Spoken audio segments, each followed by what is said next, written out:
ये मैपिंग पढ़ी हुई होती है सब लोगों ने, खैर कोई नहीं।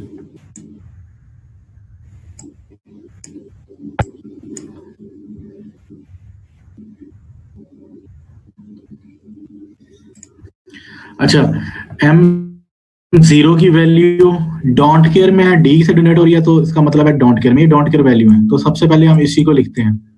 फिर इसके बाद 1 पर 1 है, 2 पर फिर ये 2 होगा, ये 2 पर फिर डोंट केयर है, 3 पर 1 है, उसके अलावा 4 पर कुछ भी नहीं है तो इसको स्किप कर देते हैं, 5 पर डोंट केयर फिर है, 6 पर कुछ भी नहीं है उसको स्किप कर देते हैं, 7 पर 1 है। उसके बाद हमारे पास जो है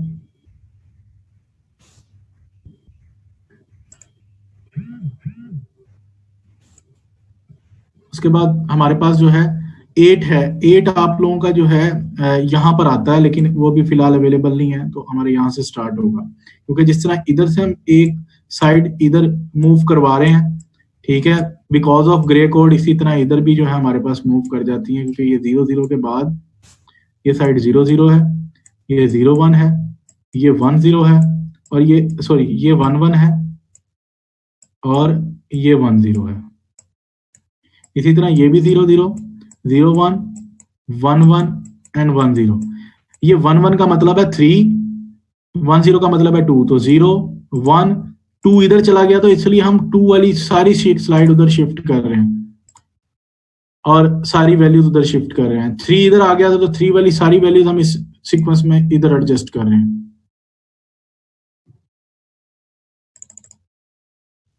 उसके बाद सेम इस साइड पर भी, तो 0 0 मीन ये साइड, 1 मीन ये साइड, 3 मीन ये साइड, और 2 मीन ये।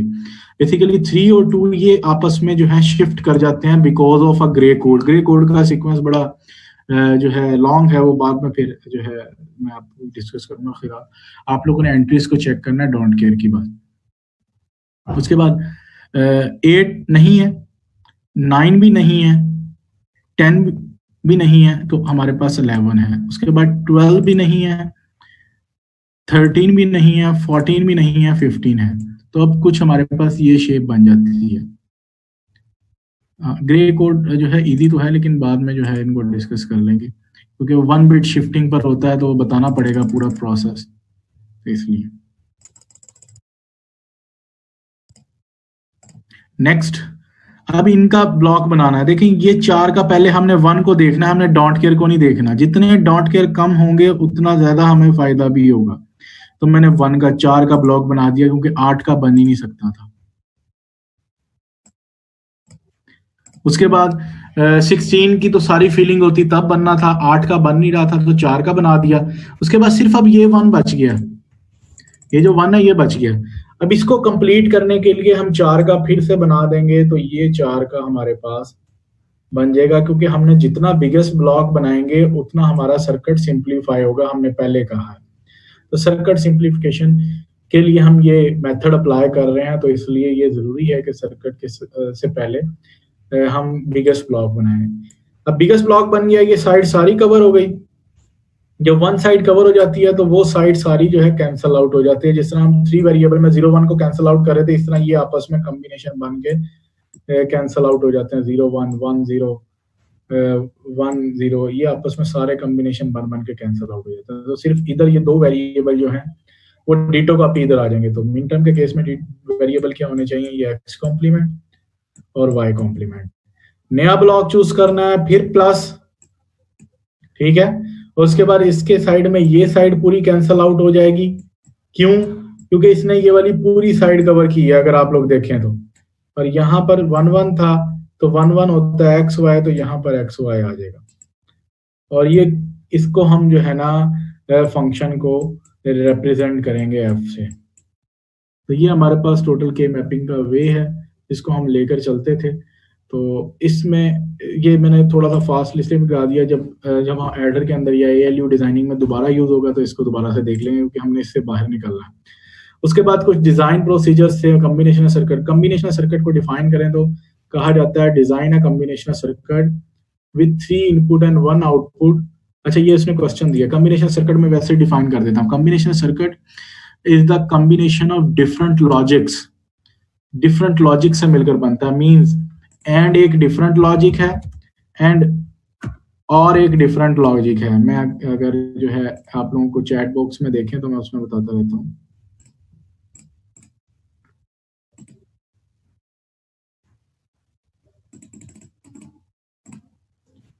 तो एन एक डिफरेंट लॉजिक है और एक डिफरेंट लॉजिक है, इनको कंबाइन करेंगे तो ये एक सर्किट बनेगा, उसे कॉम्बिनेशनल सर्किट कहेंगे। या एडर एक डिफरेंट लॉजिक है, सबट्रैक्टर एक डिफरेंट लॉजिक है, या मल्टीप्लायर एक डिफरेंट लॉजिक है। इन सबको आपस में कंबाइन करेंगे तो एक जो सर्किट बनेगा उसे हम क्या कहते हैं, कॉम्बिनेशनल सर्किट। जिस तरह हम नॉर्मली बात करें कि दो चीजों को अगर कंबाइन किया जाए तो वो एक कॉम्बिनेशन बन जाता है, तो कॉम्बिनेशनल सर्किट की यही डेफिनेशन है। और जिसमें हम जो है उसने कहा कि अब कॉम्बिनेशन सर्किट ड्रॉ करें जिसकी जो है ना 3 इनपुट्स होनी चाहिए और एक आउटपुट होनी चाहिए। तो और उसके लिए एंड गेट किया, इसको स्किप कर दें, ठीक है, इस इधर आ जाए बस। क्योंकि 3 इनपुट्स के लिए हमारे पास अगर देखा जाए तो हमारे पास एडर यूज होता है, और एडर के केस में हम क्या करते हैं, ये टेबल का यूज करते हैं।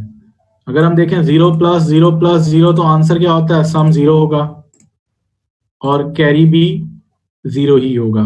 उसके बाद 0 + 0 + 1 सम 1 होगा, कैरी भी 0 होगा। 0 + 1 + 0 सम 1 होगा, कैरी 0 होगा। 0 + 1 + 1 1 + 1 2 होता है, तो 0 सम 1 कैरी। कल मैंने कॉम्प्लीमेंट में बताया भी था, 1 0 0 तो सम 1 कैरी 0। 1 + 1 2 हो गया, तो 0 सम 1 कैरी। 1 + 1 सम 0 हो गया, 1 कैरी। तो इसी तरह 1 + 1 + 1 3 हो गया, तो 3 के लिए हम क्या यूज करेंगे, हाँ, और गेट और एडर में यही डिफरेंस है कि एडर में हम कैरी को भी यूज करते हैं, ये देखिए कैरी यूज हुआ हुआ, लेकिन और गेट में हम कैरी को यूज नहीं करते। और गेट में जस्ट एक भी इनपुट ऑन है तो आउटपुट कंडीशन पर ऑन आ जाएगा, लेकिन इसमें एक से ज्यादा इनपुट है और वो दोनों ऑन है तो हम उन दोनों का सम अप करेंगे, उसमें कुछ कैरी भी होगा और कुछ सम होगा।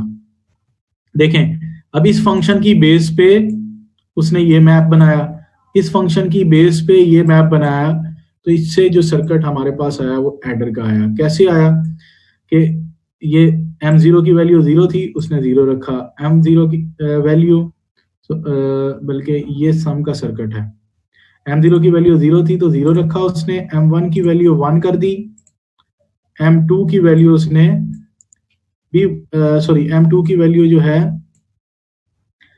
अगेन 1 थी तो 1 कर दी, m3 की वैल्यू 0 कर दी, m4 की वैल्यू 1 कर दी, m5 की वैल्यू 0, m6 की वैल्यू 0, m7 की वैल्यू 1। तो देखें अब ये आपस में कोई भी एक दूसरे के एडजेसेंट नहीं है, किसकी वॉल किसी से नहीं मिल रही, ना ये एडजेसेंट, ना ये एडजेसेंट, ना ये एडजेसेंट, और ना ही इधर से कोई और एडजेसेंट है। तो जब इन एक दूसरे की वॉल्स नहीं मिलेगी तो इन सबका अलग-अलग फंक्शन लिखा जाएगा और ये फंक्शन ये होगा।